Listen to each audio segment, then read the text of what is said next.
Kids, welcome to the super kids moral stories. ఈరోజు మీకు ఒక మంచి మారల్ స్టోరీని చెప్పబోతున్నాను. ఈ మారల్ స్టోరీలో క్యారెక్టర్స్ ఎవరో మీకు తెలుసా? ఈ స్టోరీలో మొత్తం చాలామంది క్యారెక్టర్స్ ఉన్నారు, కానీ ముగ్గురు మాత్రమే మెయిన్ క్యారెక్టర్స్ అన్నమాట. జింక, కుందేలు, ఇంకా ఏనుగు. ఈ స్టోరీ నేమ్ వచ్చి జింక బద్ధకం. పిల్లలు, మీరు చెడ్డ సావాసం స్టోరీలో క్వశ్చన్ని అడుగుతున్నాను. కరెక్ట్ ఆన్సర్ని ఈ వీడియో కింద కమెంట్ చేయండి.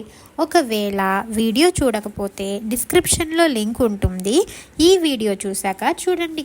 క్వశ్చన్: అడవిలోని తోడేలను ఎవరు చూస్తూ ఉండేవారు? మళ్ళీ రిపీట్ చేస్తున్నాను క్వశ్చన్ని. అడవిలోని తోడేలను ఎవరు చూస్తూ ఉండేవారు?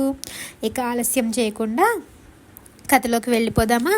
పిల్లలు, మీరు ఈ కథ జాగ్రత్తగా వినండి, ఎందుకంటే నేను నెక్స్ట్ వీడియోలో ఈ స్టోరీలోని క్వశ్చన్ని అడుగుతాను. కరెక్ట్ ఆన్సర్ చెప్పిన వాళ్ళలో లక్కీ డ్రా తీసి సెలెక్ట్ అయిన వాళ్ళకి మంచి గిఫ్ట్స్ ఉంటాయి.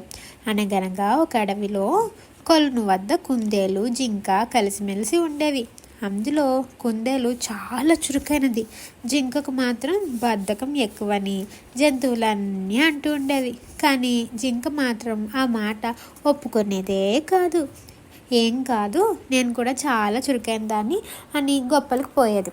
ఒకరోజు ఇదే మాట పైన జంతువుల మధ్య వాదన వచ్చింది. కొలనుకు పెద్ద అయిన ఏనుగు మధ్యలో కల్పించుకొని, సరే జింక తాను చురుకైనదని వాదిస్తుంది కాబట్టి దానికి కుందేలుకు ఒక పోటీ పెడతాను. ఒక పెద్ద దుంపలను మన కొలను ప్రాంతంలోనే దాచిపెడతాను.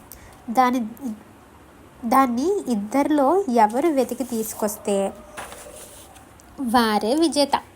ఆ దుంప మొత్తాన్ని బహుమతిగా పొందవచ్చు అని చెప్పింది.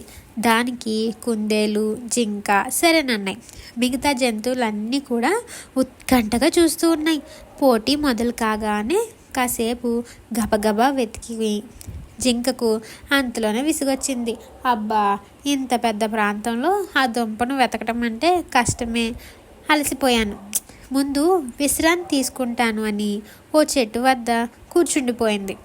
కుందేలు మాత్రం ప్రతి చెట్టుని, తుప్పను, బండను వెతికి దుంపను సాధించేసింది. తీరా చూస్తే ఆ దుంప జింక కూర్చున్న చెట్టు త్వరలోనే ఉంది. జంతువులన్నీ విజేతను, కుందేలు ఉత్సాహాన్ని, చురుకుదనాన్ని మెచ్చుకున్నాయి. అయ్యో, పక్కన ఉన్న బద్ధకంతో చూడక ఓడిపోయానని బాధపడి జింక అప్పటి నుంచి తన పద్ధతిని మార్చుకుంది.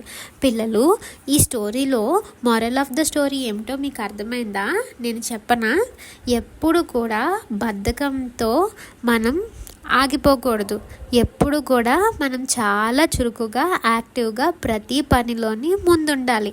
అప్పుడు మాత్రమే మనం విజేతలుగా విజయాన్ని అందుకుంటాం. కాబట్టి పిల్లలు, ఈ కథ మీకు నచ్చిందా?